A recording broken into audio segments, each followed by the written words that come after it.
This video is sponsored by Alpha Draft, where you can play fantasy esports such as CSGO. You can play the Face It EU League I know on there at the moment. Usually you can play the majors, a lot of the DreamHack type tournaments. If you're very good, you could win money. If you're not, you could enjoy not winning money. I don't know, it's up to you, mate. So, who is Lord? Now, most people in CSGO, it's understandable that most people aren't really going to know who this guy is or what the significance of his career is, because for most of CSGO, he hasn't been particularly relevant. And his team that he was on, that has become a great team in CSGO, was when he left, actually, almost directly. But in CS 1.6, he's someone who's one of the most decorated players, very much a veteran of the game.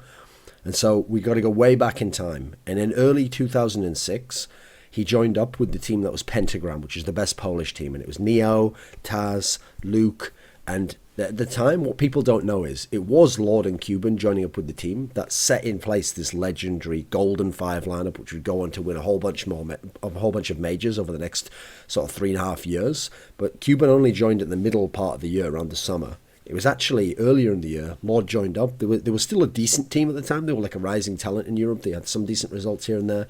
But it was only really when Cuban joined that the whole lineup kicked into place and everyone's position made sense.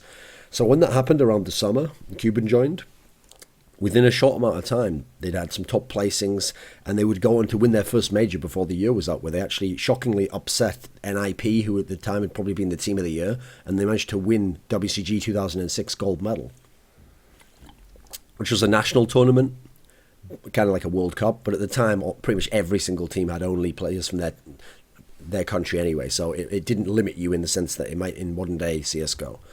So they had the first major within a first few months of this new lineup happening. In 2007, they had success early on. They won 2 majors in a short space of time. In the first sort of 8 months of the year, they won the IEM, the first championship. That one's debatable as a major because it was mainly on European teams. But okay, let's just say it is for the sake of it, since a lot of people do. Because it was the equivalent to what later would become the IEM World Championship. Then they won ESWC. 2007, they beat NOA in the final, who was a top Danish team. The rest of 2007, they kind of slumped a bit, but they started to get it together towards the end. 2008, this was the year, I think I consider this the most competitive year in CS 1.6. There was so many top teams. There was sort of like 5 or so contenders, and then there was like 3 or 4 outside of those. They were winning LANs sometimes, and they were placing highly at LANs. But in general, this was actually a reasonably poor year. But despite having a poor year, not being close to the best team of the year, they did still manage to win another major. They repeated at ESWC and won that back-to-back fashion. They were actually in MYM technically at the time, but it was still the Pentagram lineup, still the same lineup. Going into 2009, this is where things got not so good for the team. Even though they made the final of the IEM World Championship again, they lost to Fnatic there. At this point, they started to gradually drop off, and it was just top 4s, and then sometimes worse than that. And then they were going through all these organizational issues because MYM had broken up in terms of the economy and had to drop them. So they were going from organization to organization to organization, and it was going quite badly. And there was actually a period in time where they'd gotten back on their feet, and they'd gotten a top 4 as part of this vitriolic team. And in doing so, top 4 at IM Dubai, but in doing so, they'd gotten wrecked by this MYM team, actually, who was a absolute new team of Swedish players now like Delpan, Zet, etc. Zet was actually the old veteran, but he wasn't very good at the time. Modi was in that team. And the fact they got wrecked so hard made people think, right, they're back to being good again, but there's still a level between them and Fnatic, for example, who were the dominant team at the time. But actually, at the WCG 2009 final, they shockingly managed to steal another big final from a top Swedish team, the team of the year, and wreck Fnatic in the final in a really amazing couple of games. So they'd won yet another major. Now, at this point in time, they tried to make a change. They took out Luke, they brought in Pasha, and initially it wasn't working well because Pasha's style was too aggressive. He didn't play with the team very well. And what would happen was 2010 would be them abjectly failing early on, then starting to adapt to playing with Pasha, learning how to team play around him, and then they were starting to get results towards the end of 2010, but still not a championship team, just back up to the like top 4 type level. Then in 2011, they were a team that were able to return properly. And over the course of the year, not for the first few months, they did eventually become the best team of the year. And they made the IEM final. They won many small tournaments. Towards the end of the year, they won WCG and beat SK Gaming, which had Forrest and Get Right in the final. Then in early 2012, they were able to make the final of IEM 7 World Championship, and they won that major as well. So now they were up to something like 6 or 7 majors in history, which was the most ever won by anyone. Despite the fact that in terms of pure tournaments, they wouldn't have been as high as some of the other great teams, or pure prize money even, other teams exceeded them. But they were a team who always shined at the majors. And for the rest of the year, though, they dropped off again. They were mainly like the third best team behind. Fnatic became first place, and then Na'Vi was second place, and then they were always the third team, and they tended to beat Na'Vi early on, then lose to Na'Vi in the lower bracket final, and then Na'Vi would lose to Fnatic. It tended to be how the majority of the last tournaments in 1.6 went. So you can see a very illustrious career in 1.6, many, many majors. Whereas, for example, someone like Forrest, in his whole career, he only won 3 majors. Well, I'm telling you here, Lord won 6 or 7, depending on how you want to count it. But obviously, Forrest won a million more medium-sized tournaments, more prize money, had many more top placings, was much more consistent, and was obviously a great player individually, whereas Lord was a support player. That's the thing to explain about Lord in 1.6, and part of the reason I think why he doesn't exist in CSGO to the same degree or had any kind of relevance is that he was a great example of how you could be a support player in 1.6 without being an extremely skilled player. He had just decent skills, decent aim, decent spray, decent general everything. Nothing to talk about in terms of raw skill when you get to the top level of playing like the Fanatics, MTW, Na'Vi, whoever you want, the top teams. But he could play these supportive roles, set up positions, play the roles people don't want to play on certain maps. He was quite well known for playing the alley position on Trainers CT, for example, which is one of the better maps for their team. He was someone who, what allowed him to be good was positioning in 1.6 was very important. If you had superior positioning, you could play passively, have a defender's advantage, as it were, and win duels against people who had better aim than you, but you out-positioned them, you out-thought them in terms of where you got to a position before they should be there, or thought where they would be next, and that's how you could play. And he was very good at this, because in clutch situations, in big game tournaments, in 1v1s and 1v2s, he was very, very good. Not just for a support player, he was actually one of the best clutch players at one point in time in the world, amongst all players. So, I mean, most famously, that's why they won that WCG 2009 title in incredible fashion over Fnatic, because against GetRight, who obviously later on has gone on to become the greatest clutcher ever in CSGO and is a god at that. At this point in time, GetRight was still a very good player, but in these clutch situations he kept getting into, these 1v1s, Lord kept beating him and kept taking the win and securing victories for his team.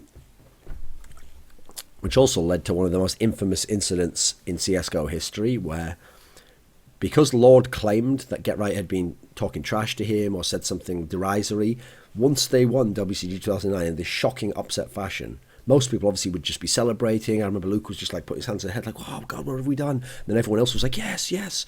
Or obviously saying whatever that is in Polish. But when they went to shake hands with Fnatic, who've just been crushed, you know, they had one of the best years ever, and they've just been denied like the big major they wanted at the WCG. Instead of just like celebrating, actually Lord went up to GetRight and he said this infamous phrase, which is like, so yes, kurva, GetRight, or something, which is like, what the fuck's up now, GetRight, essentially along those words, or what's up, fucker, something like that. And GetRight obviously was crushed and was like, what?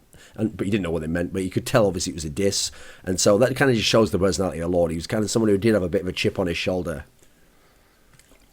And that's actually the thing about him as a player. That was one of the issues he had in his team, which was, when I tell you they won all these majors, and despite sometimes not being such a great team in terms of every player, they were able to repeatedly get back to that level and compete and beat legends, people who in those years were dominating and should have won those majors, but instead this team managed to deny them and steal those majors away, and were underdogs but still would win in a big fashion. What you have to realise is, it was not happy families in any sense. And one of the main people who was always a contentious part of the team was Lord, actually. This is someone where, first of all, during the latter years, when Na'Vi had risen up and they'd been successful, because Na'Vi was considered and even admitted to the polls that they'd supposedly modelled their style off this great Polish team because it was a great Eastern European team, the person who corresponded to Lord was Senya. And Senya was like a great support player and all the rest of it. Well, for supposedly, Lord wanted to be more than a support player. Sometimes he wanted to be the more aggressive guy. He wanted to be the guy top fragging sometimes. In fact, they had a team where that's not really, you can't facilitate that. You've already got Neo in the team. You've got Taz in the team, who's a good player. You've got Pasha now, who's like a rising alt talent. So there's no space for him to be that. He needs to be the supportive player. So these arguments would go back and forwards. And as they lost, it would be a time when you could kind of say, hey, I should do this instead. So it was very difficult to keep him on track sometimes. And there were times when they were talking about kicking someone or we're going to have to remove someone, he was one of the ones they were thinking about at times. But then in a couple of months, they'd win a big tournament and they'd forget about it and they'd go, no, it's fine. In fact, there was even a crazy story I was always told where supposedly he literally did get kicked or leave or quit or something like that. And then in the span of like a weekend or something, they were already looking at other players. Like, right, who are we going to get instead? Should we get this guy? Should we get that guy? And in the span of like a weekend, after the weekend, he was like, yeah, can I please join again? And then they just let him join again. Or something crazy like that. Or they kicked someone else and then that person then got kicked and then he was allowed back in. So there was all sorts of crazy shenanigans going on behind the scenes. Despite in public, they only ever made 2 big roster moves. They took out Cuban early on and then they later took out Luke and replaced him with Pasha. So in game, he was a rager. There's actually a famous clip that I recorded from World Esports Masters 2009 semi-final where he's just raging his tits off completely. He's just gone absolutely mental, saying all the stuff in Polish. And some guy actually in the comments actually put the translation. It's crazy. They're just saying shit to each other. Like he's saying like, which one of you fucking pigs flashed me there? And then Cuban's like, well, what are you talking about, man? Like, I always throw that flash. He's like, oh, yeah, you always blind me too. And they're just going absolutely crazy backwards and forwards. And also, when he actually gets killed in this round, he gives like one of the all-time great. Listen, he could rival Pasha for like one like just smashes the table. It's amazing. It's a brilliant example of how someone could be a massive rager, but still be a very successful player, by the way. That whole American culture thing of like you have to be a really like calm person and play with the team and love all your teammates. Yeah, that's great for some people. Doesn't have to be that way. You can be successful without it. In general, what's interesting about his personality though is in a lot of the time when he was outside of the circle of just Polish players, he was actually quite a quiet player at events and he wouldn't talk and he wouldn't do interviews, but he was someone where when he was involved in a party environment, extracurricular activities, he was a very boisterous person. I think a lot of the in-game personality came out then. You saw like the difference between someone's public persona and what they're actually like as a person. Now, in terms of that whole clutching thing, that's something that a lot of players did understand as well. I used to give the analogy, okay? I used to say, when you get to the clutch 1v1 situation, there's a reason why a lot of great players aren't clutch, because in that situation there's so much pressure and it's so much predicated on small decisions like where to position yourself, what the enemy will do, more than just seeing him and shooting him. That I used to make the example that in that sort of a scenario, Lord becomes equal to Forrest, because obviously Forrest is a fantastic player, way better talent, but becomes equal in that sense. Now what's interesting is, totally unconnected to this, I was actually talking to Forrest in modern day CSGO times, and when we were talking about old 1.6 players, he brought up Lord and he said like, actually, yeah, that guy was like amazing in these certain situations and you knew he'd be able to win the round, and actually, you know, a lot better than certain star players you could think of. So I think that's plaudits enough right there. So that's his 1.6 career, and you can think, right, this guy mustn't have done much in CSGO, must have just retired early. No, he's been playing pretty much all of CSGO in general. So early on, ESC as they were then called,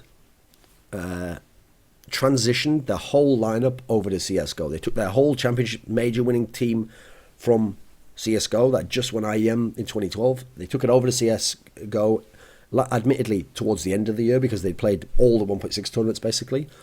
And early on they were doing all right. They had like second to NIP at NorthCon when Very Games didn't attend. So everyone thought, oh, maybe they can be like the third best team in the world. They won an early star series, but that was one that was just like Virtus Pro, etc. No NIP, no Very Games. Now, in the early part of the next year, the first 6 to 7 months, you saw that actually they weren't going to be a contender because they could get some top placings, but they were always losing out. And they were losing out sometimes to lesser teams. Like they could only make top 4. They could finish like 4th place at the Star Ladders. Then they finished 4th place at ESEA Season 13, meaning that they lost out to Quantic, which was the guys that was like Dazed, Semphis, Hiko. So losing out to a North American team that weren't considered that great was actually a surprise at this tournament. That was a big shock, actually. It kind of showed that they were lacking something if they were ever going to be a contender. Because if you can't beat Quantic, you're probably not going to be NIP. Then over the summer, they had these disappointing performances where they only finished top 8 at DreamHack. And so eventually, it was decided he was going to retire. And if you notice the story of what went on, we don't know if he actually did retire or whether, because he continued playing, or whether they were just kicking him out and they were like, listen, since you're a legendary player, we'll allow you to go out like the polite way and say you're going to retire. Or maybe he did retire in that sense and came back. Who knows? There's all politics behind the scene.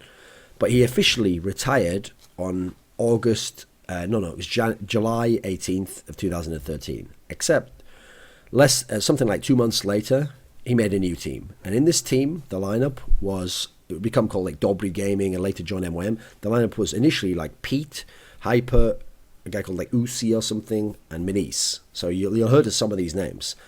And they would join with MYM and then they'd bring in Innocent. And this lineup didn't accomplish a whole lot, actually. They tried to play some Polish lands, which were fine.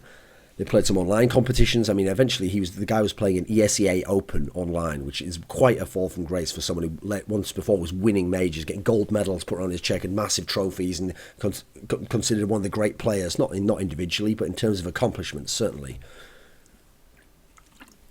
Well, in 2014, he changed his team. He goes and joins up with InShock, which was Furlan, Easy, Red, Hyper. Now, later on, they'd get Grubby in. He replaced Red. Now, in this team, he went to, this is 2014, but he would play through to 2015. So they went to the qualifier for, actually, let me think, was that the right team? Yeah, that's the right team.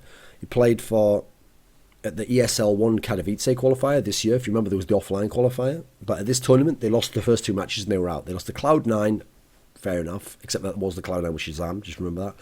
Like 2-16 on Inferno, just wrecked completely. Then they lost to Kaboom, who obviously went on to qualify for the major as well. On Nuke, it was a reasonably close game.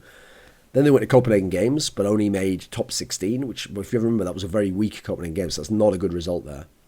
He then officially retired again, which was in June of this year, only to come back something like 3 weeks later and initially joined Gamers 2 as a coach. Now, the problem is when I say Gamers 2, you're going to think I mean the Kingwin lineup. I don't, because remember, it's in July, so at the time they were still Kingwin. This Gamers 2 at the time was Mishu, Minis, Zvero, Zed Pero, I don't know how you say that, I've never heard it said, Mouse, and Innocent. Then that lineup, some of them became, after Gamers 2, because obviously Gamers 2 took in, was Kingwin, became CSGO Lounge, and actually he comes in as a player now, and now the lineup is him, Innocent, SZ Pero, Mishu, and Oscarish. Now with this lineup, they went to the DreamHack Stockholm tournament a couple of weeks ago, trying to qualify for Cluj. They didn't qualify. They lost twice again, but this time it was quite close actually, because it's best of threes, remember. So they lost a 3-map series against CLG. They won the first map on overtime of Dust 2. They lost a reasonably close game on Overpass, and they lost like a 10-16 on Mirage. So they had their chances there against CLG, who obviously qualified, but they didn't. Then they go down to the lower bracket. They played, I think it was Copenhagen Wolves. That was like a 3-map series as well. They won the first map again. This time it was Cash that they upset on. Then they had lost a really close game on Mirage. They would have won, maybe could have won this series, but then they got wrecked on Dust 2, so who cares anyway. And obviously that team didn't go and qualify anyway. So never really accomplished anything in CSGO, for being fair. Has played with basically all the talent in Poland that isn't in this VP lineup now. Because obviously when he left the team and retired, and then Cuban left as well, like a month or so later, that's when they got in those guys, Bialy, Snacks, which revolutionized Virtus Pro, totally changed the lineup, because obviously one of their problems was Neo and Taz couldn't carry any more superstar players. They needed new stars, which they got, and they did revolutionize their team, and they did become one of the great CSGO teams and win majors, a major, and some massive tournaments.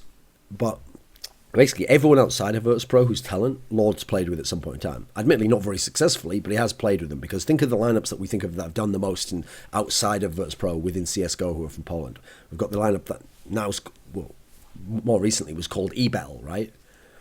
I mean, this was the team that was, I mean, now they're called Vexed Gaming, by the way. They qualified for their second major. This was the team that was Rallen, Hyper, Pete, Furlan, and Grubby. Well, if you look back through this guy's history, he was playing with Pete and Hyper when he was in the team Dobry Gaming that became MYM. And then he played with Furlan in InShock, and Grubby later joined InShock. So there we go. They got those, all of those players basically. Hyper was in his teams as well. So we've got every member of that lineup. And then he played with Rallen, same player again, who was in ESC, who actually were very close to knocking out the NIP team that had recruited Makalele in the group stage of DreamHack Winter 2014. But NIP was managed to do a big comeback on Cash and win the game anyway. So he played with Rallen in both these. Well, he's in both these teams. He played with Innocent, SD Pero. I've already mentioned those guys. Minis, he played with in his past team. And Mouse was someone who was in the... Actually, technically, he didn't play with him, I think, because he was coaching him when he was in Gamers 2 initially. So you see, he's played with all these guys, actually, at different points in time. But as a CSGO player, he's not been that good, and he hasn't been able to transition over. You'll notice nearly all of the guys who were, like, good, but only as pure support players and didn't have super good skills. So you're thinking of people like Lord, Senya. These guys, they had great success in 1.6 by being so good at that role. That role's kind of died off, and you even to some degree have to frag from those positions as well and play more aggressively and play more about trade kills rather than just pure positioning and it's harder to win those clutches if you're a support player. You can see there's a lot more issues there. So, but he is someone who had a very accomplished career. I think for his time, especially if you look at the 1.6 time, in understanding his role at the times that he did, he could be quite brilliant at that role, and definitely deserves a lot of credit and respect for that. Just like I deserve all that sick cash that Alpha Draft gives to me. So pay me or pay them. Someone will pay me in the end. That's all that matters.